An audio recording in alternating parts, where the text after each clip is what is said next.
Infos sur Ultimate Spider-Man, les ventes de comics en France cette semaine, le Paris Fan Festival qui se précise et le trailer du Pingouin que vous avez peut-être découvert sur YouTube hier.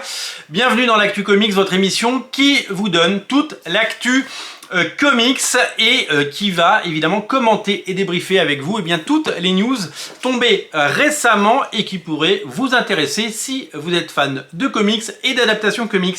Deux informations sur Ultimate Spider-Man, la série qui cartonne aux États-Unis et qui arrivera à la rentrée en France. On a hâte de la découvrir. Ultimate Spider-Man, vous le savez, dont on trouve les origines dans Ultimate Invasion qui vient de sortir. On en reparle dans les meilleures ventes de la semaine. Et continue sur son bonhomme de chemin et sa lancée. Nous avons découvert sur les sites spécialisés les 4 premières pages de Ultimate Spider-Man numéro 4.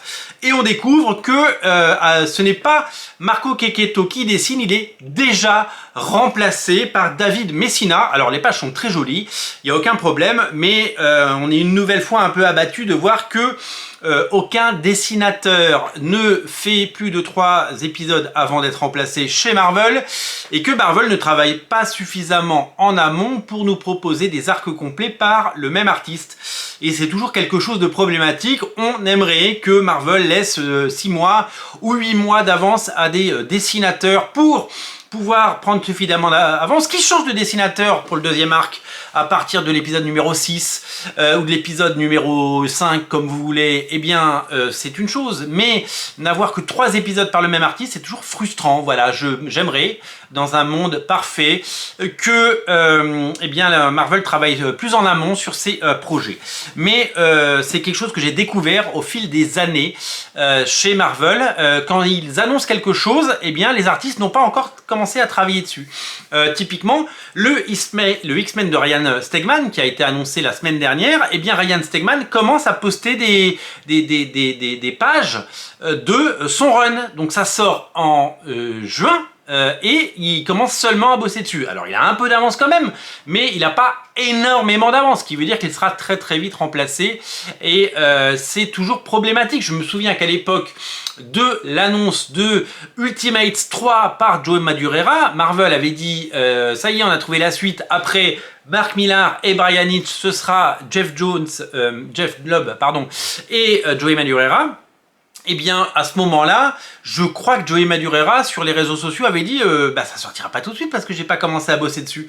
Donc voilà, ça m'a toujours chagriné de voir que non seulement Marvel n'anticipait pas et que Marvel ne donnait pas assez de temps à ses artistes pour pouvoir compléter quelque chose et que finalement on reste dans une industrie où les artistes sont interchangeables.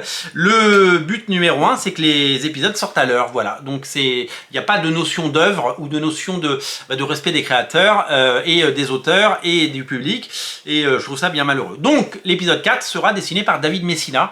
Marco Checchetto revient ensuite dès l'épisode 5. Voilà, je trouve ça dommage de ne pas avoir un arc complet, mais c'est pas moi qui décide. Concernant Ultimate Spider-Man toujours, Marvel a annoncé un 5e tirage du numéro 1, et on peut dire que c'est un succès, il n'y a aucun doute, voilà. Vous avez peut-être vu le trailer de la série Le Pingouin, The Penguin, qui est le spin-off du film The Batman. On sait que le film The Batman 2 a été repoussé d'1 an, il sortira en 2026 cet été sur Max, et Max arrive en France, vous le savez, Max c'est HBO Max. Ça a changé de nom parce que ça a été un accident industriel et suite au rachat de Warner par Discovery, de la fusion, de tout ce que vous voulez, la chaîne a dû changer de nom une nouvelle fois. Ça s'appelle Max tout simplement, et sur Max arrivera la série Pingouin, donc spin-off du Batman de Matt Reeves, et Matt Reeves produit cette série. C'est toujours Colin Farrell qui joue le rôle du Pingouin et on attend 8 épisodes. La bande-annonce a l'air assez chiadée, ça a l'air beaucoup mieux produit que toutes les séries Marvel, spin-off des films Marvel qu'on a pu voir. Donc évidemment, on a un énorme espoir sur cette série. Il va falloir s'abonner à Max ou à moins que l'offre Max soit comprise dans une formule de Canal+. Je sais pas si vous le savez, mais moi par exemple, je suis passé à Canal+ depuis le début de l'année parce que j'avais Disney+ d'un côté, j'avais les prix augmentés à chaque fois, j'avais de l'autre côté, j'avais Netflix bien entendu, et puis il y avait des trucs sur Paramount+ ou sur Apple TV+ que je pouvais pas voir. Eh bien, j'ai regroupé mes abonnements, ça me coûte pas plus cher. Ça me coûte même moins cher, et donc du coup j'ai tout, j'ai même OCS maintenant. Peut-être que à l'avenir, eh bien, on aura également Max dans cette formule, parce que sinon ça va être compliqué de s'abonner à plus de choses, quoi. Voilà, donc voilà ce qui est dit. Concernant le Paris Fan Festival, de nombreuses annonces ont été faites concernant à la fois l'artiste allé et les invités. Ça commence à s'étoffer, nous sommes à un gros mois maintenant du festival. Il devrait y avoir des annonces qui vont tomber dans les prochains jours, et on s'en réjouit, notamment concernant des auteurs de comics. Vous le savez qu'en ce moment il y a une féroce compétition entre les différents salons, puisque il y a Paris Manga qui va avoir lieu, il y a le Paris Comic Con ou le Comic Con France, je ne sais plus comment il s'appelle, qui va avoir énormément de stars de la télé, du cinéma et genre 5 artistes comics. Donc ça s'appelle Comic Con, mais il n'y a pas beaucoup de comics une nouvelle fois. C'est bien dommage. Par contre, le Paris Fan Festival, il y a un très beau line-up. On fera une vidéo récap de tous les invités évidemment. Mais là je peux vous annoncer Mark Laming qui a bossé sur Star Wars. Au rayon franco-belge, on a Nicolas Keramidas, Sylvain Repos de Yojimbot, nous avons Valentin Sécher qui a fait notamment du Conan récemment, Didier Tarquin qui fait l'Unfeust, ça c'est cool. Côté comics, on a Jeffo qui sera présent, mais également Kibar qui fait des couvertures de Spawn absolument magnifiques, le français Kibar, et Guile bien entendu. Donc l'artiste allé s'étoffe, ça fait plaisir. On attend maintenant cette dernière ligne droite d'annonce qui évidemment nous feront venir ce festival qui était absolument génial l'année dernière. Concernant les ventes de comics cette semaine, je vous en ai donné quelques-unes dans des vidéos dédiées. Je peux donc vous confirmer qu'on est déjà à 1200 exemplaires pour Ultimate Invasion. On est sur un succès qui va s'inscrire dans la durée. La série Blood Moon continue de séduire un public de plus en plus large, puisqu'un second tirage a été commandé et qu'on a dépassé les 3500 ventes pour le tome 1, ce qui est génial parce que Bones n'est pas encore un auteur ni très connu ni installé, et que grâce à cette sortie, les gens vont commencer à connaître son nom et son talent. D'ailleurs, sur sa page Facebook /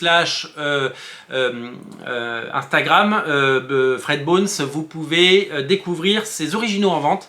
Il y a deux types d'originaux, il y a des originaux au crayon, et après il y a les versions ancrées, c'est deux originaux différents.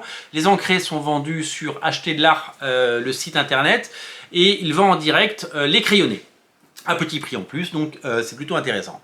Nice House on the Lake continue son énorme parcours avec 900 exemplaires supplémentaires pour le tome 1 et 700 exemplaires pour le tome 2. Nous sommes à 39 000 exemplaires pour le tome 1, 27 000 pour le tome 2.